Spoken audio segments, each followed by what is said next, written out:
All right.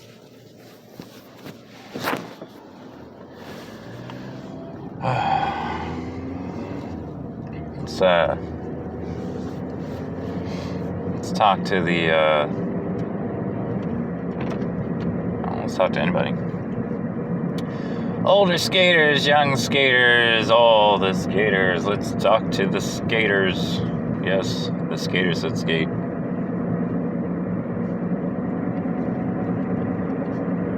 Just thinking about saying something useful about, I don't know, aging and skateboarding and life and all that goodness. I don't know. YouTube, it seems, has decided that anything less than a minute long or a couple minutes long or so, something like that, they're not going to promote. If it's longer, yes. If it's shorter, then no. So rambling car audio it is, because I just don't have the time. This is found time for talking. Anyway, so I started thinking about I was thinking about motivation. So you got two types of motivation. You have intrinsic motivation, you have extrinsic motivation. So an easy way to think of that is you have intrinsic, that means in, that's inside. You have extrinsic, X like exit, it's outside. When you exit, you go outside. You're leaving something outside of yourself. So intrinsic, extrinsic, those are the two things. Intrinsic is something that comes from within. Extrinsic is something that comes from the outside. So, a good example of extrinsic motivation would be like the carrot and the stick. That is extrinsic motivation. That is something outside of yourself that is motivating you to do something. So it's reward and punishment, carrot and stick. So let's say you do a good job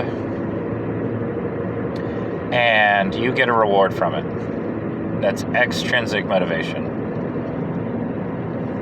There's good stuff about that. You know, it can make you try things you wouldn't normally try. You know, it gives you a goal to work toward. Like, it keeps you pointed in the right direction. That's good stuff too. It can be very satisfying, because extrinsic goals, like, sometimes can, let's say you get recognition from other people. You know, like a contest. You know, you enter the contest, you win the contest, and people are like, yeah, man, you're the best, kind of thing. Or, you know, you get second or third, you know, like you podium, and you do really well. And, you know, you beat out like 5 other people or something like that, or 100 other people, or 1,000 other people, whatever. Makes you feel good. You get a dopamine rush, you get, you know, some clout, all that kind of stuff. People love it. There's the flip side of that is punishment. So you can do something because you are afraid that you will be punished if you don't. You don't do your homework, you get punished. You don't eat your Brussels sprouts, you get punished. You know, you don't turn in your class assignments and you get held back. Even though that doesn't really happen as much as you would think.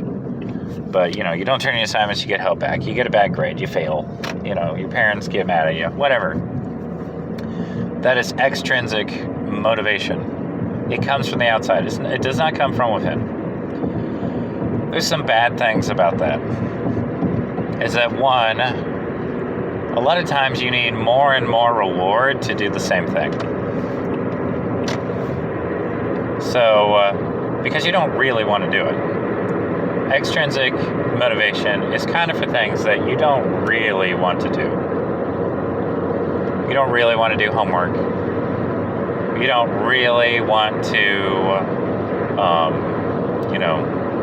go to school, mow the lawn, do your chores, wash the dishes, clean up your room, whatever. I guess I'm talking to like kids now, but we'll get into it where it applies to maybe some older skaters. And so there's that. You don't really want to do it. You need this outside thing to make you do it. So there's like shaming, public shaming, stuff like that. Like that's a consequence. You do something stupid, you do something that's uncool. That's a consequence. But it might not be what you want to do or what you don't want to do. There's some downsides to extrinsic motivation. One downside is that maybe you don't care about the consequences. Okay, that can be bad, because maybe what you need to do is good for you, but you don't care about the consequences. Okay. Another downside is, like I said, you need more and more reward. Well, you clapped this loud for me when I got first last time. I need you to clap louder and give me a trophy. I need you to clap louder, give me a trophy, and give me money. I need you to throw me a party, clap loudly, give me a trophy, give me money. Like it just keeps going. Well, if I did it for this last time, what do I get now if I do it again? That kind of thing. You always need more. It's not enough. And so then it becomes like you still don't really want to do it. It's about something else. It's about from the outside. Intrinsic motivation is different. Intrinsic motivation comes from when you want to do something. Like something about the act itself is like rewarding and satisfying.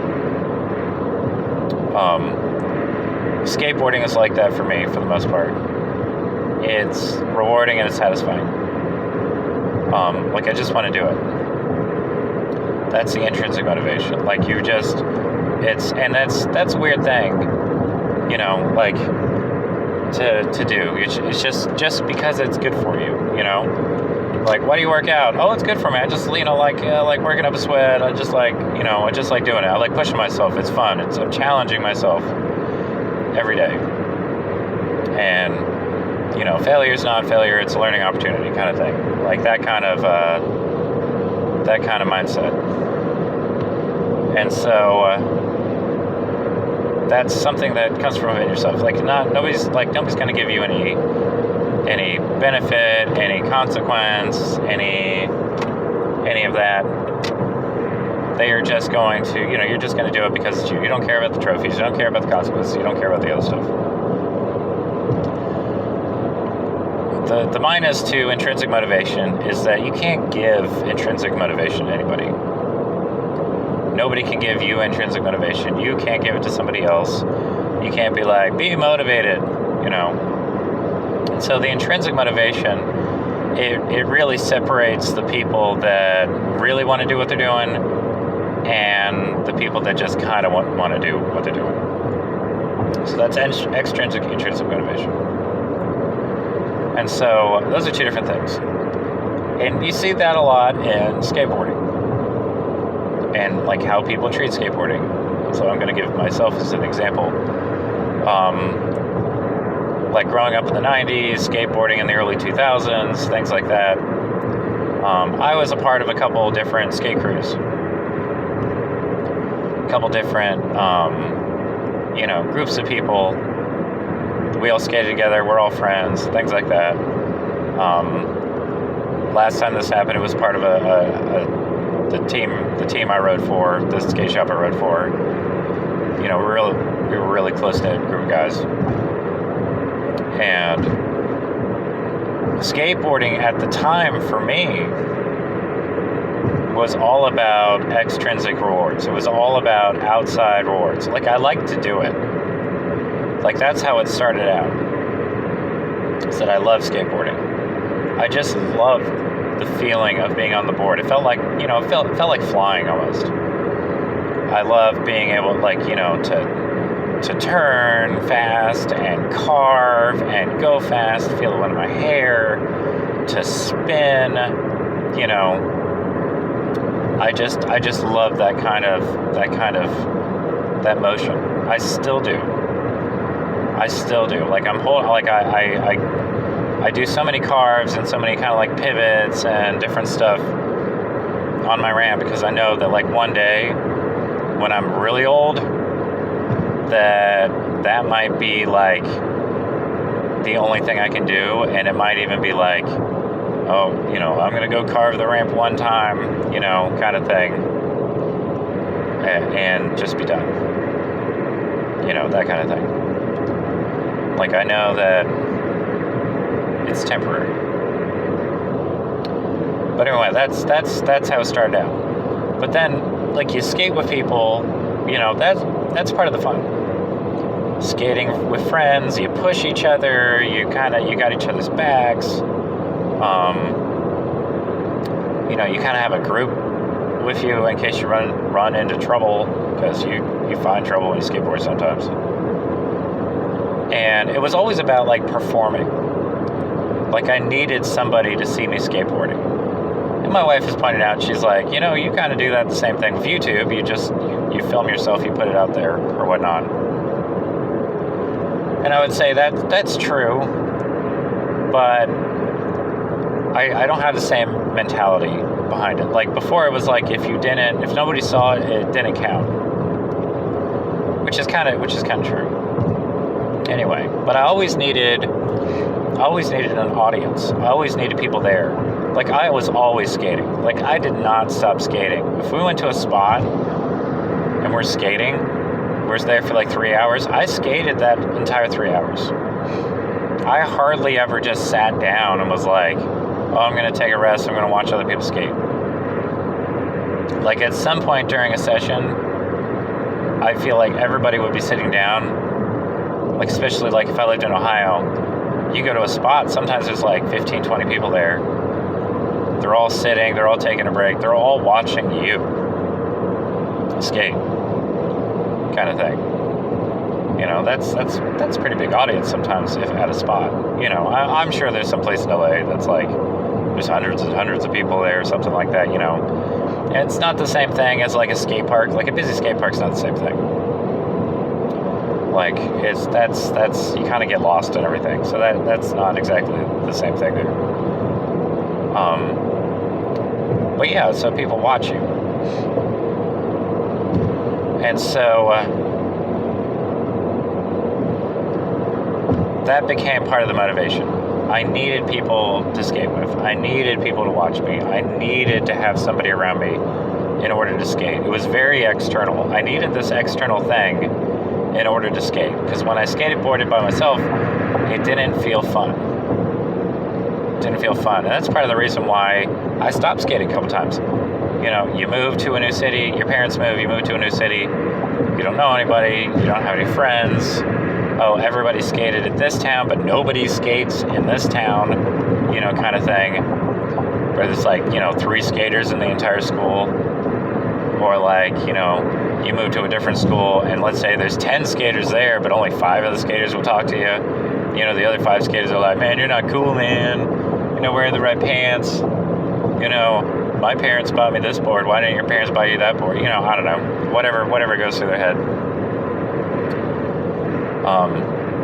But I needed somebody to watch me skate. And then, like as I get older, it changed. I didn't have, when I was in the Marine Corps,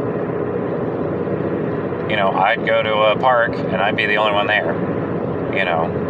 There was like a skate park right next to where I lived. Like, all right, get off work, and it's like, 6 o'clock, it's dark, but whatever, you go, like, there was a light switch, it's like, it's on base, so it's like kind of protected, so nobody cares. And so, it's like, all right, just go, turn the lights on, go skate, or whatnot. You're done skating, turn the lights off, and go on your merry way. Just skate completely by myself. And, nobody's watching me, nobody's filming me, nobody's doing anything, I'm just going to skate. Like, it's just for me. It's just for me. And so I transitioned to that as I got older. I skate with my girls, but sometimes that's fun. A lot of times it's fun. And that's like one of the things I look forward to on the weekend is skating with my girls. But that's more like a teaching, father-daughter bonding type thing. It's not exactly like hanging out with friends or whatnot, but it gets pretty close. Especially now that my oldest daughter is like, she's like really tough and can push her limits, and so that's fun to see. So that, we're each other's cheerleaders, which is really nice.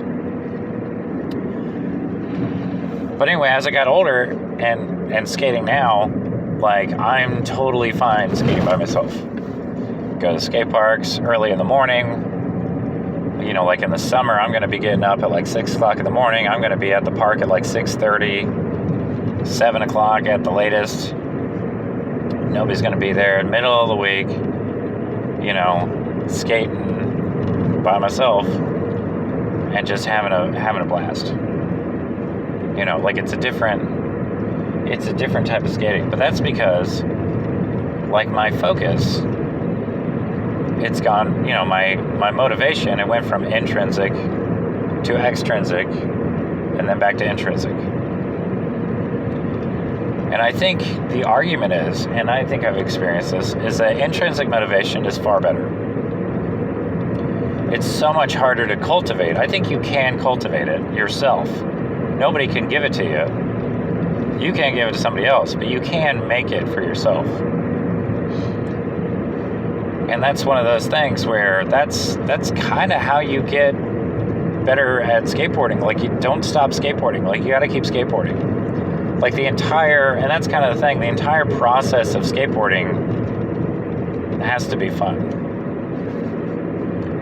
Like, that's kind of the cool. I try and show this in my videos. I don't know if it actually comes through or not, but maybe it just looks like I'm doing it. I don't know.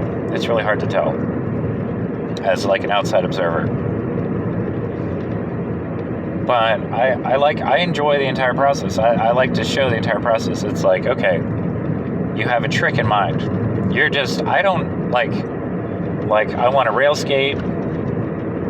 And as far as like a trick that I kind of want to like nail down because I think it'll be fun, is I want to do nollie frontside heel flips and fake your frontside heel flips. That just seems like a fun trick to do. Like, I like doing fakie, I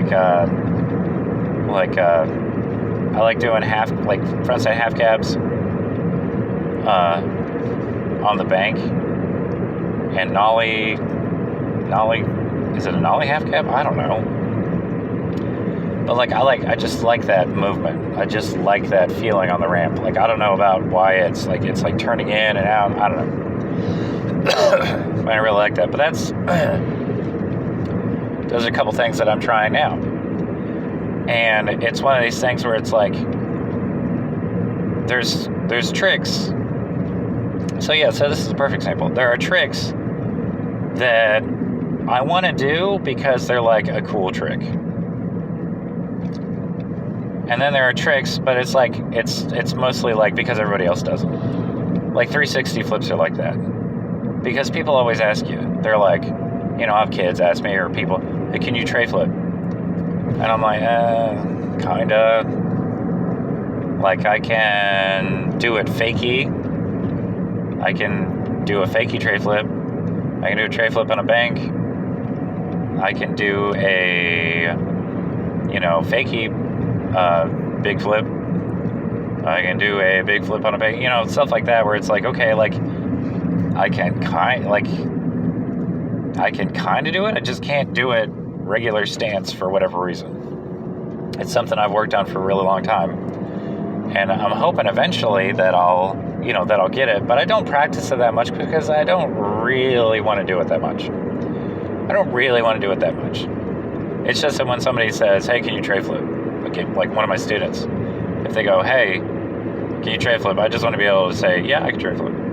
You know, like I should probably just say, yeah, I can tray flip anyway. I don't know why I'm putting all these technicalities on it. But so there's that. But then like wanting to learn feeble grinds on a rail and wanting to learn, like nollie frontside heel flips, that's just something that's like, it's just stuck in my head. Like I just think about it. It's like I have PTSD. It just randomly pops in my head and I think about it. And I think about the foot position. Think about where my heel is. And I'm like, yes, it will be that same feeling. It'll be that same feeling of doing a nollie frontside 180 or doing a fakie frontside half cab.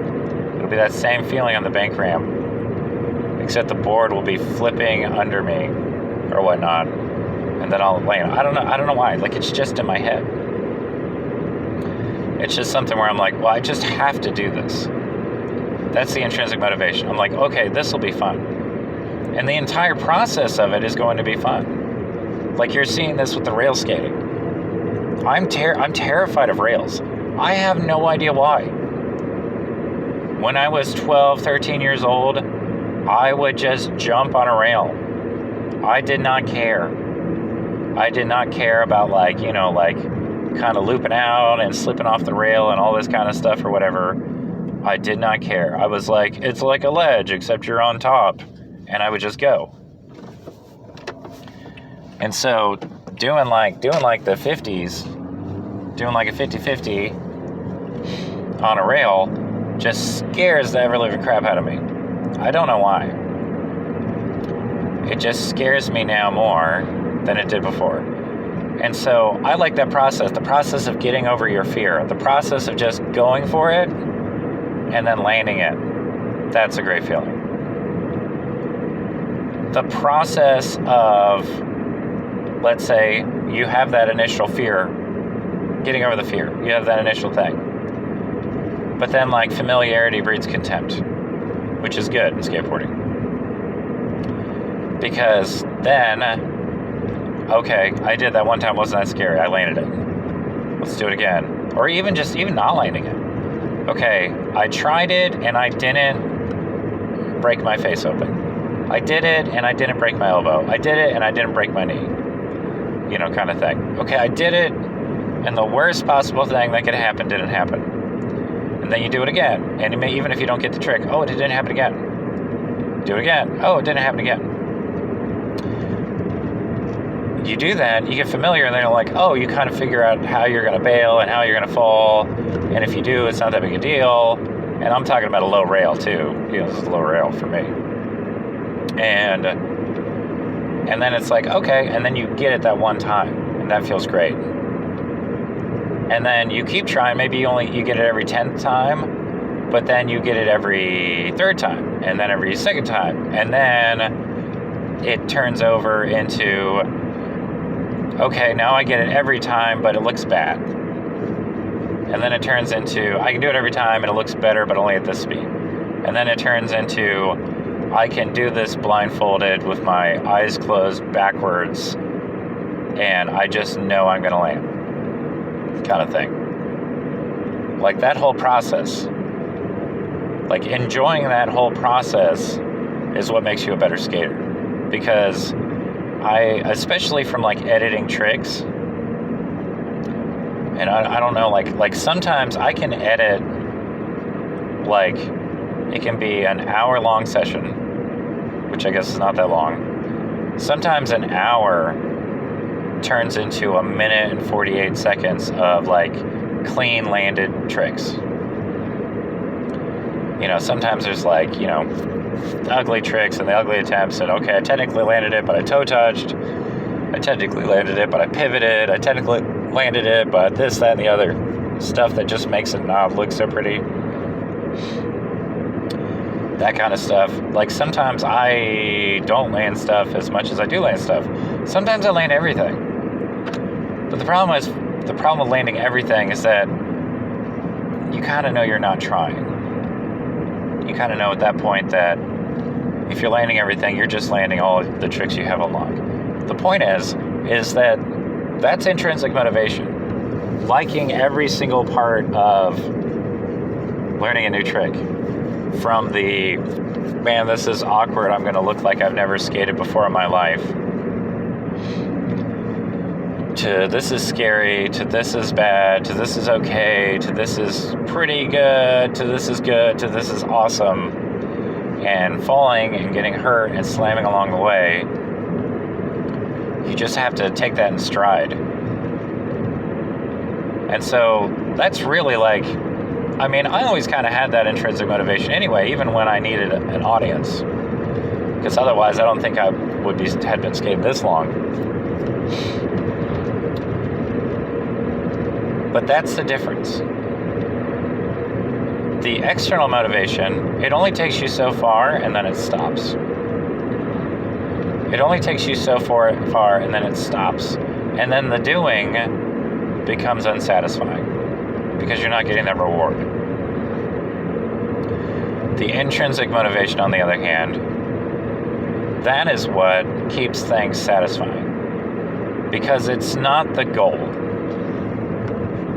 It's not the goal that gives you the satisfaction. It's the actual doing that gives you the satisfaction. It's putting your feet on the board.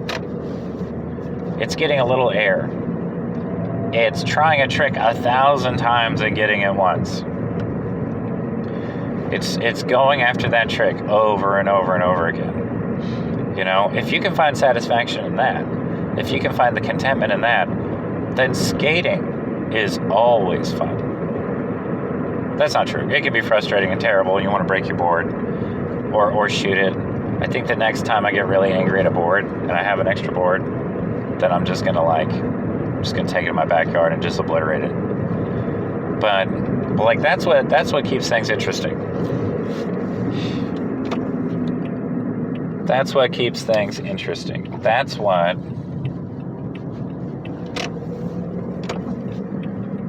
keeps you going, is that intrinsic motivation. It's not the rewards, it's not the punishment, it's not the consequences. That is what keeps you going. And that's part of what's changed for me. I'm relying so much more on that intrinsic motivation, just trying to get the trick, just going over and over and over again. You know, if I get it, I don't. That frustration, just enjoying the process. That's what makes it satisfying. That's what you need to cultivate in yourself. You need to cultivate that intrinsic motivation to keep going. All right, well, I'm at work, so that means this was like a 30-minute long talk. You know, there's me backing out of my driveway for like, a minute on each one of these. So that's the watch time. They go, nobody's talking. I'll turn this off directly. Anyway, time to go to work.